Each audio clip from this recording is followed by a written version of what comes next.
Welcome back to Wrenches in Motion, where if it ain't broke, I ain't buying it. And today what we're going to do is cure the misfires on the 2006 MDX called Snowflake.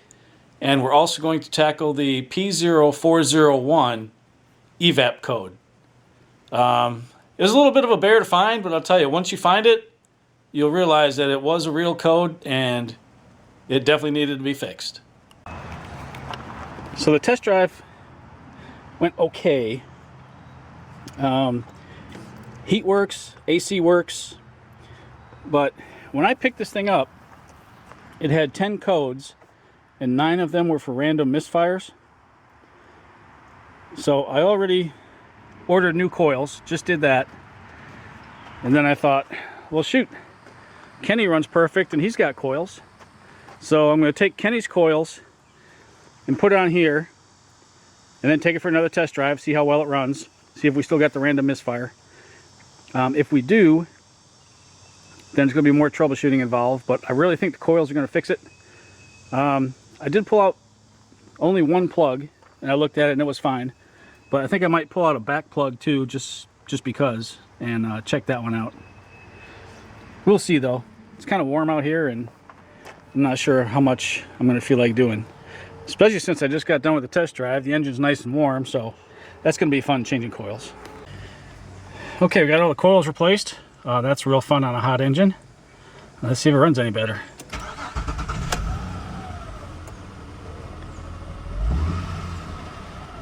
Well, smooth like it was before.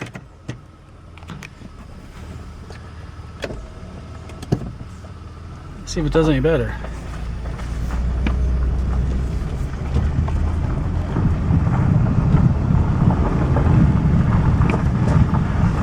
Last time I did this, which was just a few minutes ago, I felt a misfire as soon as I turned the corner. So let's see what this does. Yep, I think it's still there actually.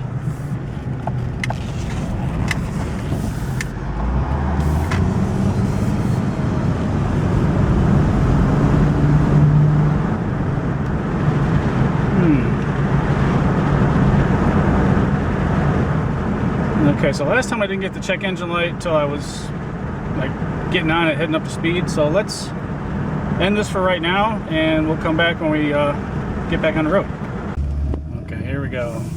Let's give it some gas and see what happens.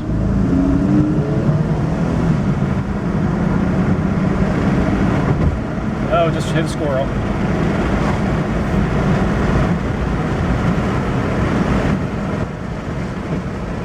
There it is.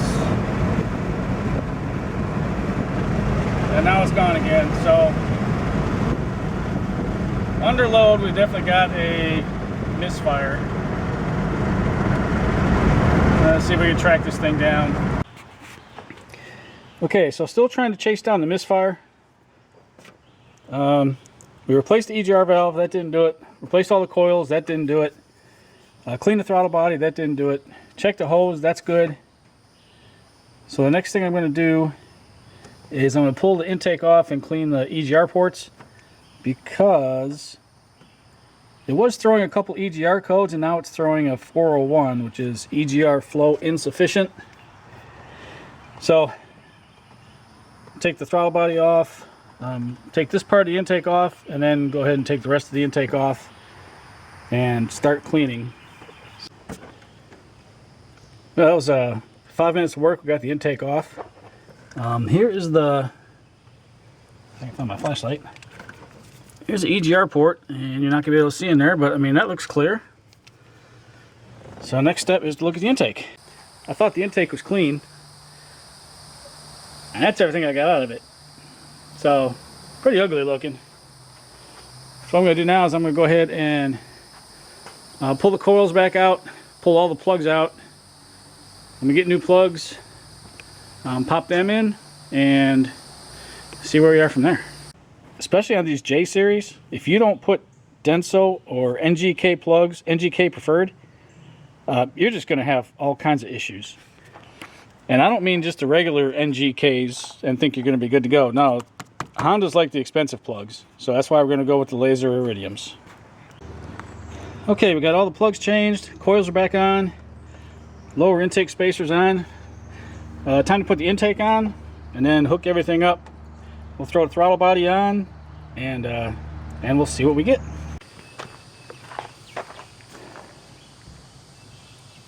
Well, it's another day on the MDX, and the spark plug secured the misfire, so that's good.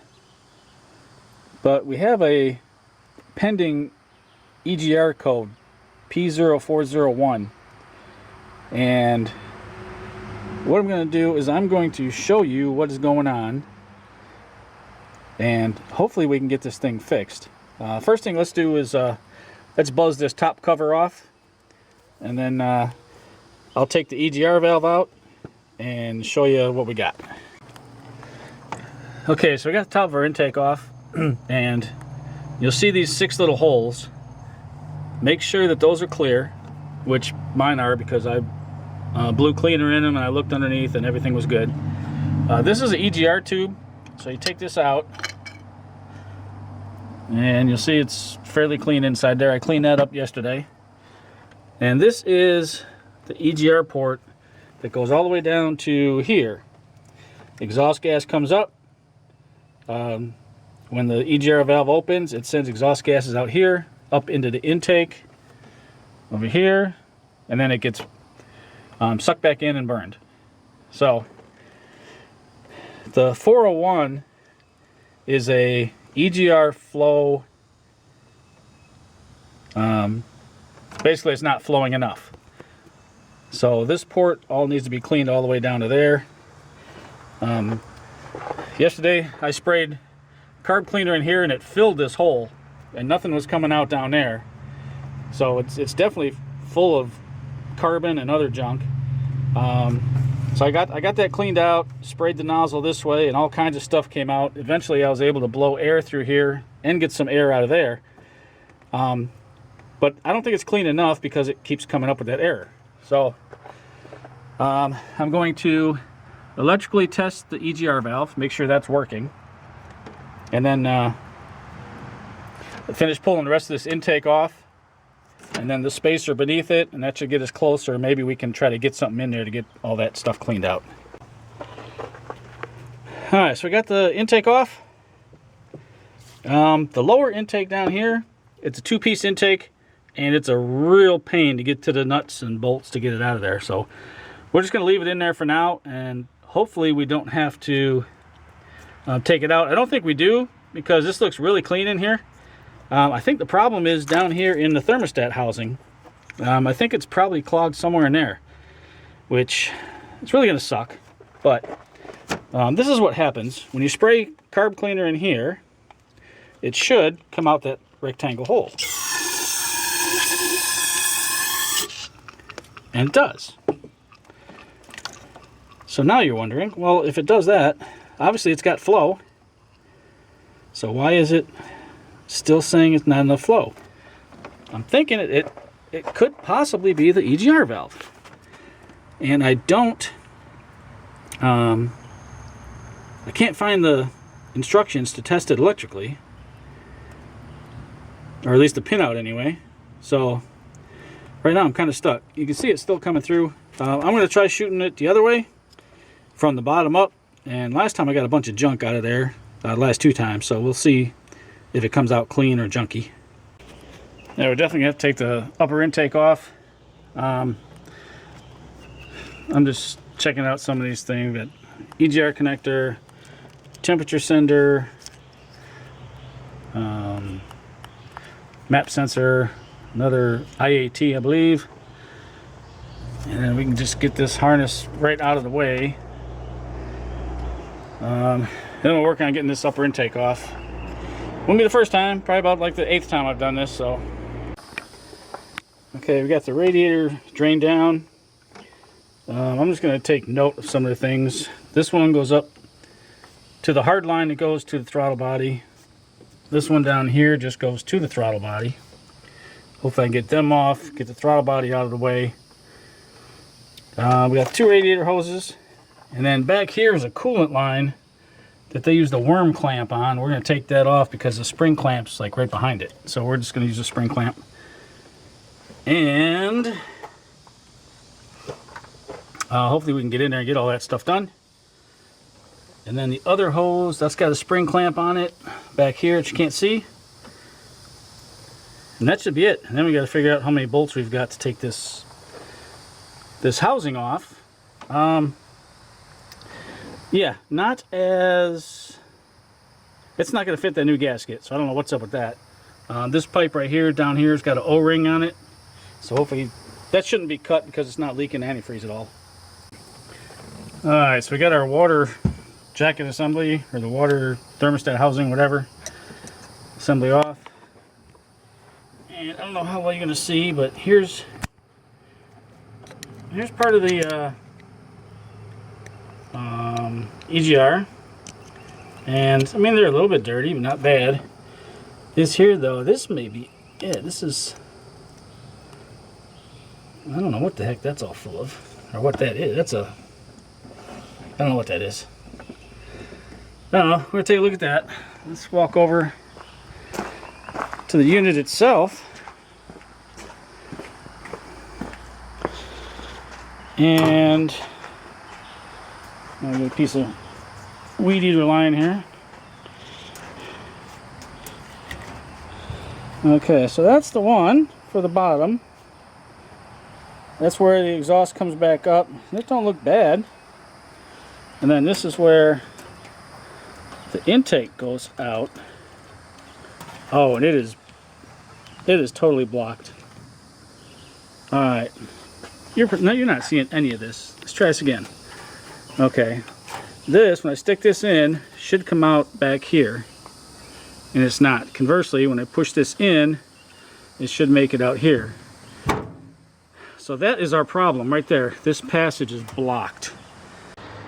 Okay, so I've attacked it with a screwdriver, chunk of wire, coat hanger, carb cleaner, brake cleaner, and now, as I push the weed eater line through, it comes out the other side. It did not do that before. So we are getting somewhere now. We actually have some flow. The gasket I got will definitely fit this, and then the other little gasket goes here. There is an O-ring here, but it came off this side, so I'm probably going to pull this off, pull this pipe out, go dig for the O-ring, put the O-ring back on here, put this pipe back in, and then when I put the assembly on, you know, I had a hard time getting this out because the starter's right here, so I think I'm going to take the starter out as well. At least unbolt it and let it hang out of the way so I can put this back in nice. And I'm going to clean this up because this is nasty. But yeah, I'm happy we actually got flow now, which is nice. Just to verify one more time here, put the stick in. Oh yeah. So we'll let that set up in there because that's, oh, that just blew all over the place.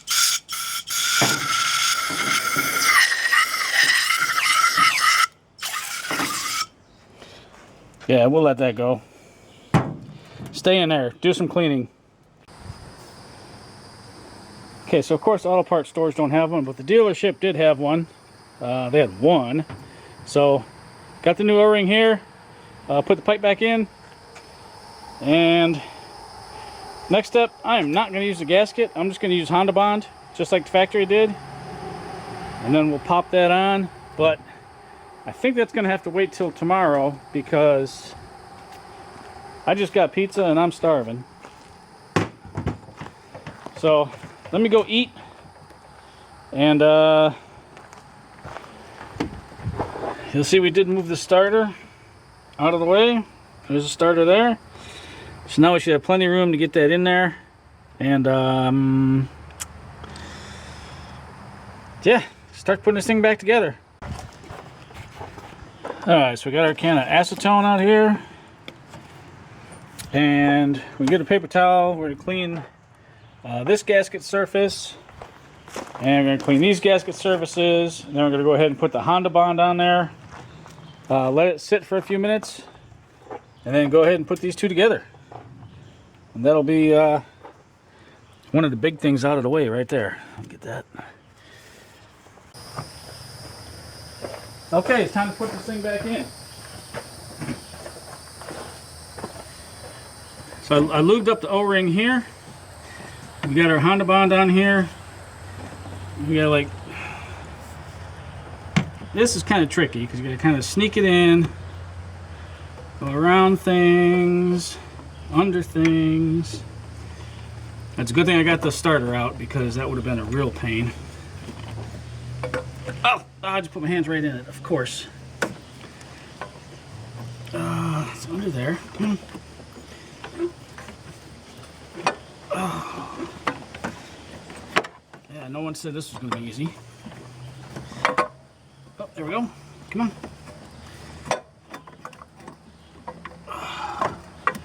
Down under. Oh, that fuel fitting. Get around there. Ah, there we go. Okay, it's in there now. Oh, I'm gonna have to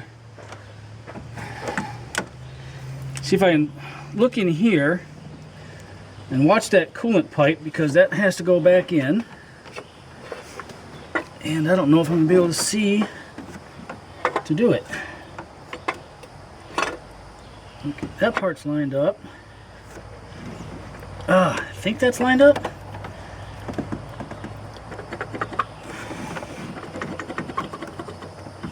Oh, come on.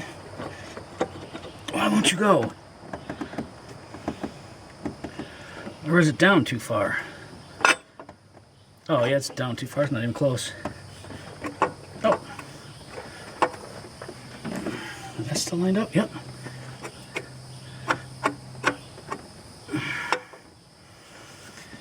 Alright, it's going to take like 3 hands, I think.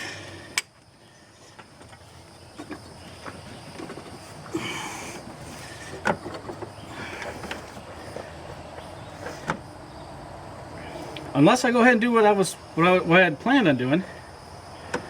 Separating it back here, putting that end in first, and then doing this end. I should be able to see it though. Oh, this is kind of frustrating. Last one of these I did, the engine was out of the car and on a stand, and it was super easy. Also, I didn't have the intake in the way, so it was definitely easy.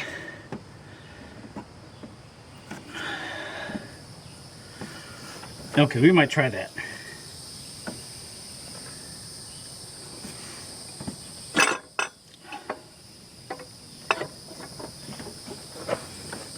Oh no, we're way back here. Maybe now we can get it up there.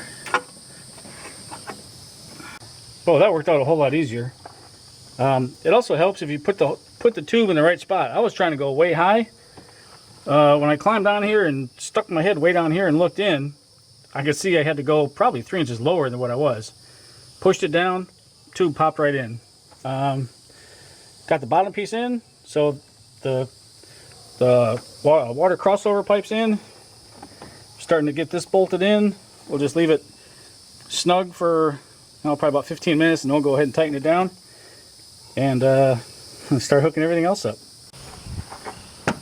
Well, sorry I haven't been taping more. I just kind of got in a groove and I started rolling.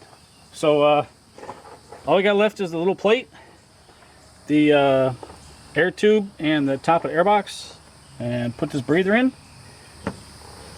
And then we're ready to fill it up with antifreeze and see what we get. Hope you enjoyed today's video on fixing the P0401 code for the EGR Insufficient Flow on our 2006 Acura MDX.